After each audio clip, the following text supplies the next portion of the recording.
Question number आपके पास 11 है।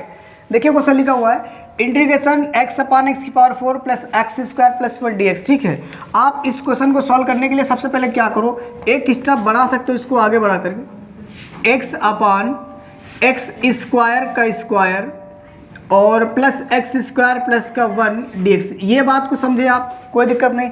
आप जानते हो कि पावरों को आपस में गुणा कराते फिर इसका कराएंगे तो 2 दूनी 4 फिर सेम फंक्शन मिल जाएगा। ठीक है, अब आप क्या करो, इसमें से लेट कर लो। आप लेट करो कितना, एक्स स्क्वायर। किसको लेट करिए आप, एक्स स्क्वायर। आपने माना एक्स स्क्वायर बराबर टी, कितना माना, एक्स स्क्वायर बराबर टी। तो आप सभी जानते हो जिसको आप टी मानते हो उसका डिफ्रेंशिएट करा देते हैं। तो ये जब इसका डिफ्रेंशिएट कराएंगे तो D D x of x square बराबर हो जाएगा D D x of T. इतना हो जाएगा। आप सभी को पता है कि D D x of x square होता है 2x। ये सभी को पता होना चाहिए, एक अवकलन तो सबको आना ही चाहिए। और यह हो जाएगा एक्स डी एक्स बराबर डी टी अपन कितना आएगा 2। बोले इतनी बात समझे कि नहीं समझे, बिल्कुल समझ आया होगा। ये भाग वाला गुणे में और ये गुणे वाला भाग में। ठीक, आप क्वेश्चन को आगे सॉर्ट आउट करेंगे तो ध्यान से देखिएगा। इंटीग्रेशन ये हो जाएगा डी टी, कितना हो जाएगा डी टी। कैसे हुआ, क्यों, क्योंकि एक्स डी एक्स बराबर डी टी अपान 2। तो इसके भी बेटे में कितना आएगा 2। बस समझ पा रहे होंगे। आगे नीचे टी स्क्वायर प्लस का टी और प्लस 1, नहीं समझे बात को, एक्स स्क्वायर टी के बराबर, तो टी का स्क्वायर ये लिखा, ये एक्स स्क्वायर टी, तो ये टी आ गया। और ऊपर में से क्या कॉमन मिलेगा, तो आप बताओ, कॉमन मिलेगा 1/2 और बचेगा डी टी अपान में टी स्क्वायर प्लस का टी प्लस का 1। बात समझे कि नहीं, बिल्कुल समझ में आ रहा होगा। ये 1/2, इसके गुणे में आप 1 ले सकते हो ना, तो 1/2 आपने 2 कॉमन दे दिया। अब क्या करेंगे, इसका हम पूर्ण वर्ग बना देंगे। क्या करेंगे, पूर्ण वर्ग का बनाएंगे। तो ध्यान से देखिएगा, पूर्ण वर्ग बनाने के लिए आप सबसे पहले क्या करेंगे, डी टी अपान या टी स्क्वायर प्लस इसको 2 से करेंगे गुणा और 2 से करेंगे भाग। बात समझ रहे कि नहीं, इतना कर देंगे तो आगे बन जाएगा आपका डी टी।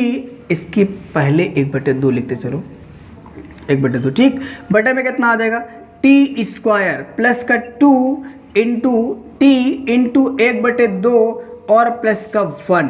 ये बात समझ आए कि नहीं है। देखो मैंने 2 से गुणा भाग क्यों कराया, क्यों, क्योंकि मुझे इसको a प्लस बी का होल ऑफर बनाइएगा या a माइनस बी का होल ऑफर, दोनों में आपको 2ab मिलता है। तो 2ab, तो 2 लाने के लिए आप 2 से गुणा कराएंगे, 2 से कराएंगे भाग। ठीक है, जो आप इतना करेंगे तो क्वेश्चन में कोई परिवर्तन भी नहीं होता है। आप जानते हो, अगर मान लेते ये a है तो यहाँ पर ये a स्क्वायर और ये 2 आपका फार्मूले का है और ये एक्स्ट्रा नंबर किसका मान होगा, तो बताओगे आप b।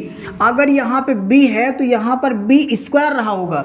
बी स्क्वायर रहने का मतलब 1/4 का क्या रहा होगा, स्क्वायर। तो आप क्या करेंगे, 1/4 का स्क्वायर जोड़ देंगे और 1/4 का वर्ग क्या करेंगे, आप घटा देंगे। समझ, 1/2 का वर्ग घटा देंगे। बात समझ पा रहे हैं कि नहीं। यानी प्लस का हो जाएगा 2 इंटू टी इंटू 1/2 और ये प्लस दिया 1 तो लिख दो। आप 1/2 का वर्ग जोड़ दो और 1/2 का वर्ग आप घटा दीजिएगा। यहाँ तक किसी को कोई दिक्कत नहीं होनी चाहिए। बात समझ आ रहा है कि नहीं। नेक्स्ट आगे बढ़ाओ। जब आप आगे बढ़ा रहे होंगे तो देखो ये हो जाएगा a स्क्वायर प्लस का b स्क्वायर प्लस का 2ab।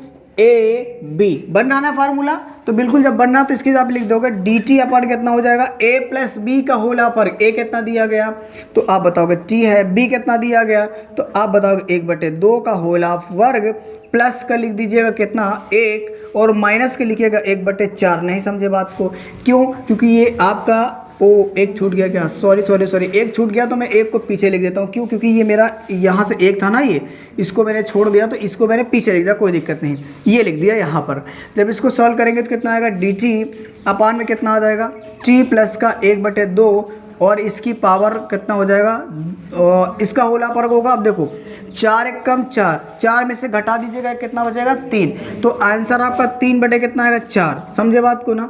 इसको अगर आप लिखना चाहो तो लिख सकते हो क्या, आप बताइएगा t और ब्रैकेट के अंदर 1 प्लस का 2 की पावर 2 प्लस का यहाँ लिखो √3/2 का होल ऑफ वर्ग और यहाँ डी टी लिख दीजिए। बात समझ आ रही है कि नहीं आ रही, किसी को दिक्कत तो नहीं है।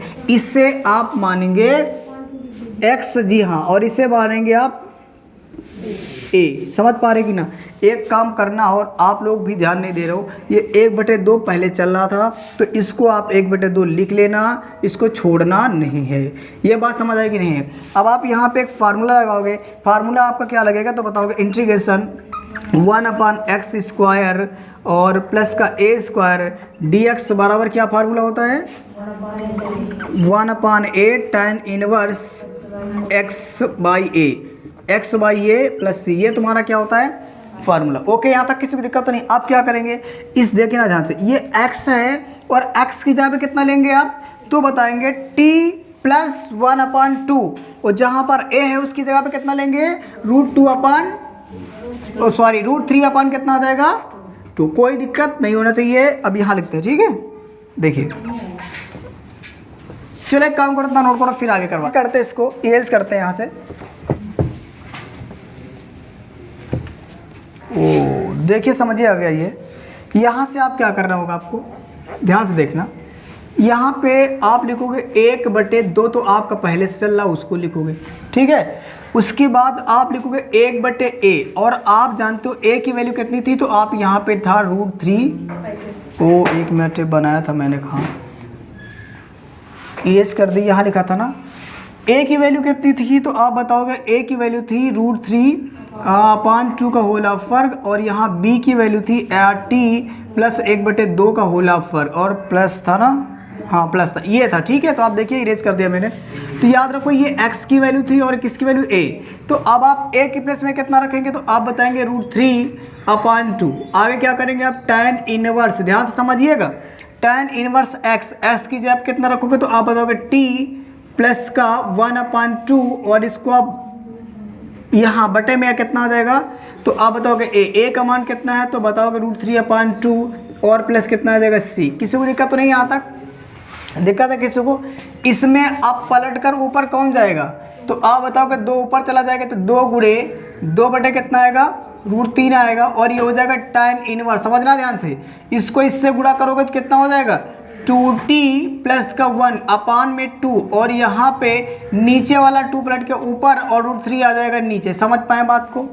और प्लस कितना आ जाएगा आपका c, यहाँ 2 से 2 कैंसिल हो जाएगा, और ये 2 से 2 कैंसिल हो जाएगा, तो 1/, कितना आ जाएगा? √3, और ये हो जाएगा आपका tan इनवर्स, और ब्रैकेट के अंदर ध्यान समझना 2t प्लस 1 में √3 आएगा, और प्लस कितना आएगा? c। अब तुमको एक काम करना है, और वो काम ये करना कि आपने t बराबर कितना माना था, तो बताओगे x²। तो बस आपको केवल उठा करके वैल्यू पुट कर देना है, tan इनवर्स से 2 लिखना है, t किसके बराबर है, तो x² प्लस 1 में आ जाएगा √3, और यही तुम्हारा है फाइनल आंसर। अब मुझे उम्मीद है कि समझ में आया, तो समझ में आया तो आप इसे नोट कर सकते हो।